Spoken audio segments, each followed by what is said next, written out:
लोकसभा चुनाव में बिहार एक अहम रोल निभाता है, क्योंकि कहा जाता है जो पार्टियां बिहार और यूपी जीत लेती है दिल्ली के सल्तनत पर वही राज करती है।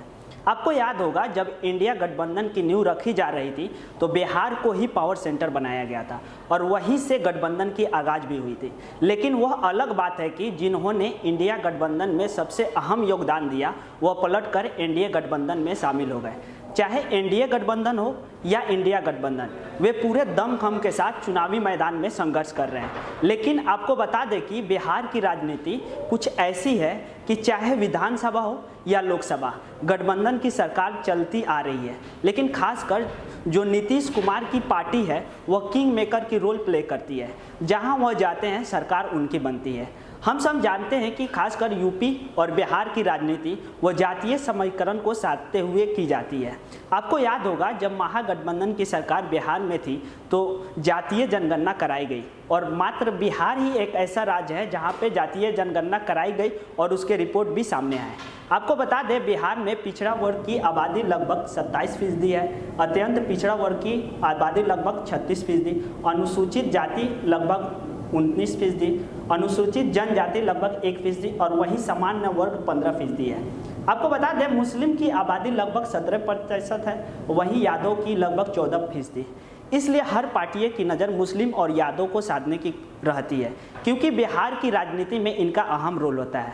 वहीं बिहार की कुल आबादी लगभग 13 करोड़ है और बिहार में कुल 40 सीट है, जिसमें 34 अनारक्षित है और 6 पे आरक्षित की गई है। आपको बता दें कि पूरे बिहार को जो सियासत समीकरण के लिहाज से देखें तो 6 क्षेत्रों में बांटा गया है: भोजपुर, पाटलिपुत्र, मगध, चंपारण, मिथिलांचल, कोसी और सीमांचल।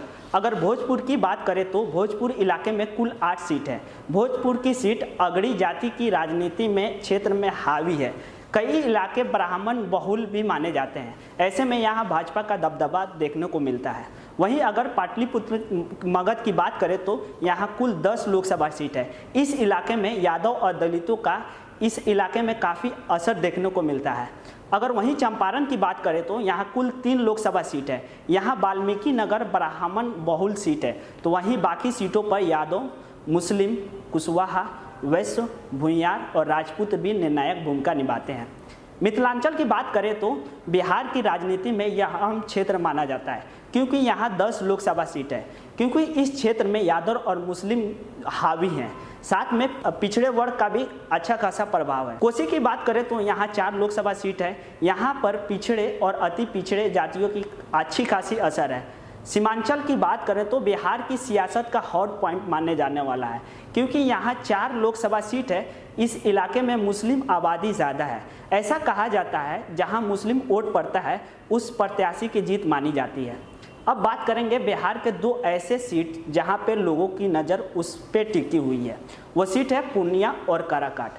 पूर्णिया से पप्पू यादव और काराकाट से पवन सिंह, यह दोनों निर्दलीय चुनावी मैदान में हैं। लेकिन देखना होगा कि पवन सिंह और पप्पू यादव अपना ध्वज इन दोनों सीट पे बना पाते हैं या नहीं।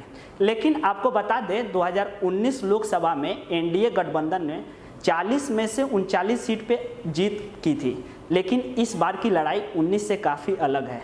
कौन सा गठबंधन बिहार में अपना ध्वज बना पाता है यह देखना दिलचस्प होगा। जब तक के लिए मैं सैफुल हक, कैमरा पर्सन साहिल के साथ वी युवा।